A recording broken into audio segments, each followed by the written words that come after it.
The Mets could be going back to their old strategy last offseason, opting to sign pitchers to short term deals, and I'm going to explain why. Plus, a couple moves have been made, including non tendering a former top five prospect in the organization. We'll get into the recent moves made.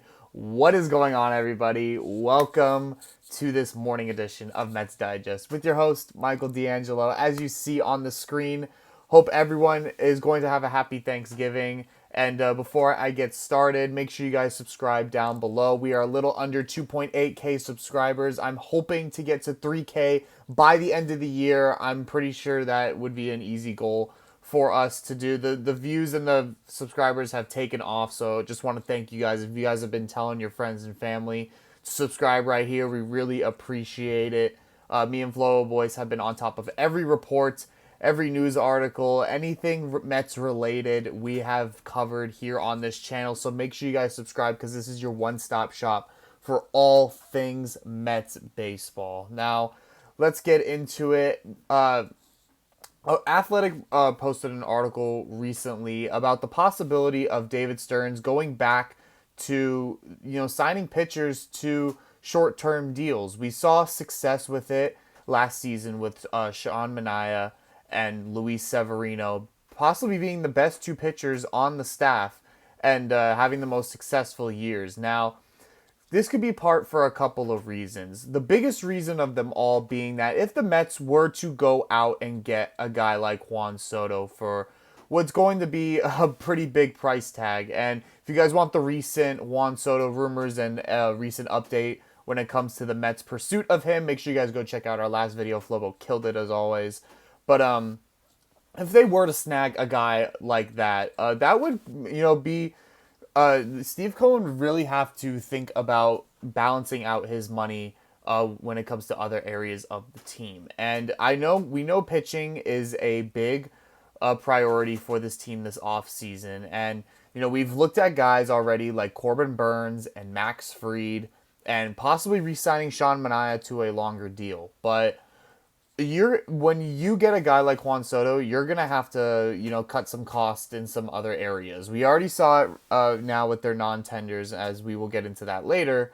But look, when it comes to the words of David Stearns, he has to say that I think those types of deals are always going to be a part of our strategy. He said back at the end of season news conference last month, and so we'll see. We'll see what's out there this year. So when, like I said, money's going to be moved around. You're gonna have to look at options in the bullpen as well. It's not just all about the rotation, and of course now you have young prospects coming up and being ready to pitch. Guys like Christian Scott, who made an impact on the team for a short period of time last year and ended up getting injured, still has a very bright future, as well as our now top 3 prospect Brandon Sproat, who's going to be looking to make his major league debut sooner or later next season. If you're gonna be able to pump out young pitchers out of your farm system, you're gonna have to be able to make sure that you have room for them once they come up, and not being jumbled up in bad contracts and stuff with other pitchers that you have to keep around long term, especially when it comes to the bullpen. Now, The Athletic does mention signing guys to short-term deals who are pretty effective pitchers. They mention guys like Walker Buehler, Mike Soroka, who were both, injured for most part of last year and could be seeking short-term deals, especially since with the season that they had last year aren't going to be getting the type of money for the type of long-term years this season. Guys like Matthew Boyd as well could be looking for short-term deals. And we don't know what Corbin Burnes wants yet. I mean, there's guys out there as well. We talked about Max Fried. We don't know exactly what these guys want yet. It's all kind of just assumptions and market estimates that these guys are going to be wanting 5-6 year deals, but that may not be the case towards the end. If they're not getting the type of money or something specific in that contract that they're not getting offered, they could opt to be signed short term and hopefully the next off season they would get something more that they like. Now, the Mets have three spots open in the rotation, with Sean Manaea, Luis Severino, and Jose Quintana all being free agents. So the Mets definitely do have work to do in that category.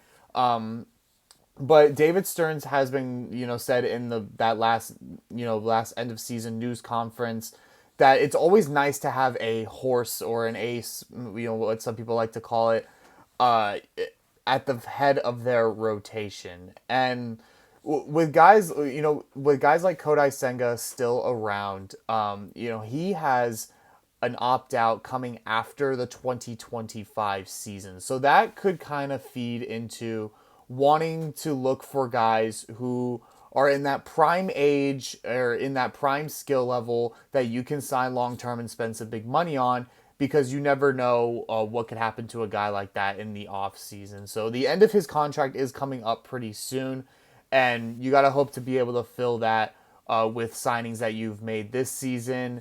And of course, young prospects as well that you could be stacking up on by trading away players that we no longer need anymore.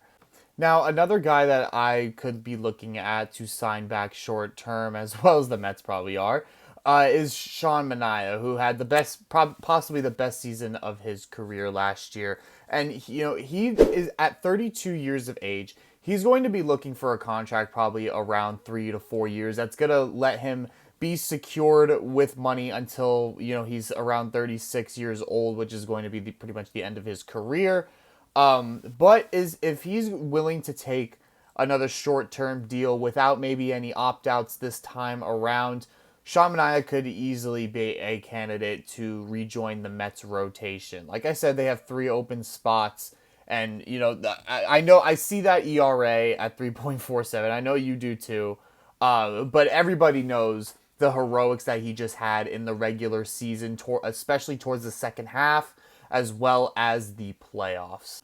Now, when it comes to actual moves that the Mets made this offseason so far, they've already just passed by the tendering deadline where they've had to tender out contracts to players who are still under team control, arbitration, vesting options, etc., as well as qualifying offers. And one player that they recently just non-tendered a couple days ago was former top 5 organization prospect Alex Ramirez. Now, he was like I said before, in 2023, as you can see in this graph right here, this is from MLB.com, just the beginning of 2023, he was ranked our number 4 prospect. That's Jet Williams down there at number 5 below him, who's now pretty much our number 1 prospect. And the fact that Ramirez was all the way up there in these rankings for a while and now just barely made it up to Double-A, the Mets have non-tendered him.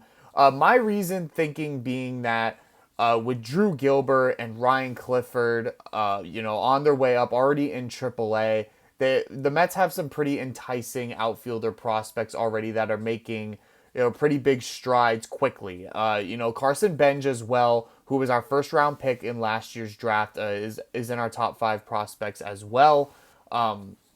So now with the Mets being stacked on all this outfield talent that's developing quickly, they decided to make the cut to Alex Ramirez, who has not been developing quickly. From age 19, which was in 2021, all the way till 2023, he was going back and forth between 2 teams, being the Port St. Lucie Mets, which is our rookie ball team, and the Brooklyn Cyclones, which is our high A minor league team.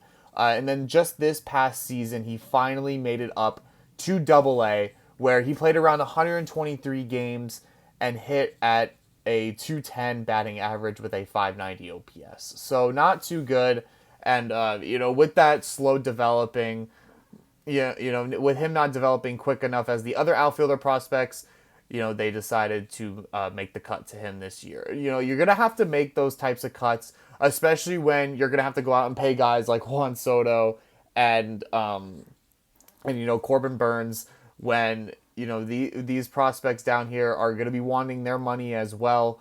And with Alex Ramirez still being a top 20 prospect in our organization, like I said right here, he was at 4 this season. I think he dropped all the way down to like 24, 25, something like that. You're going to have to give money to those top prospects They don't play for free either. So you got to make your cuts, especially to players that have been in the minor leagues for a while now. And with Carson Bench, Drew Gilbert, Ryan Clifford, like I said before, those are still pretty newer prospects that are almost ready to even already make their major league debut. Who knows? We might see Drew Gilbert this year if the Mets do not add any more outfield depth this season. We already had talks about Starling Marte being moved to DH if Juan Soto were to come. Obviously, Jeff McNeil, too, who can easily play in the outfield, even though he's a trade candidate. We'll see.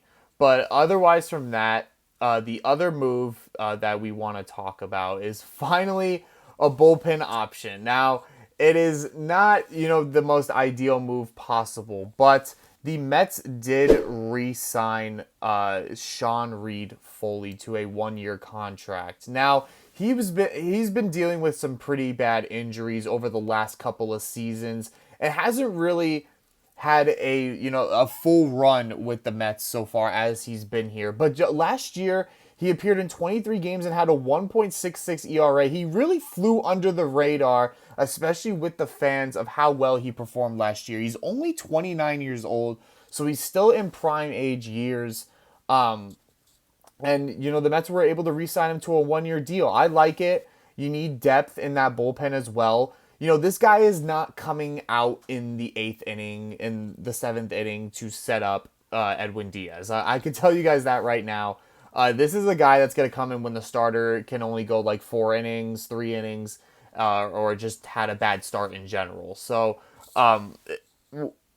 we're okay. The other bullpen options are going to be signed. The Mets are going to cash out on their pitching staff, but this is a move that needed to be made because you're going to be dealing with injuries all year long. You're going to be dealing with starters getting hurt as well, and you might need relievers to make starts. Sometimes, we obviously the opener has been a new baseball strategy that has been used these past few years. So Sean Reed Foley is a guy like that's just going to be that rock in your bullpen if he can stay healthy. And if he stays healthy, I think he can have a pretty good a good year with the Mets this season, especially with a lot of the new guys coming in, a lot of good starters coming in that he could really feed off of. But that is all I have for you guys here today with Mets Digest. Make sure you guys subscribe, and I will see you guys in the next video. Or it could be Flobo, who knows. But it'll be a surprise, so make sure you guys subscribe here. And I will see you guys in the next video. Thank you guys so much for watching. Goodbye, y'all.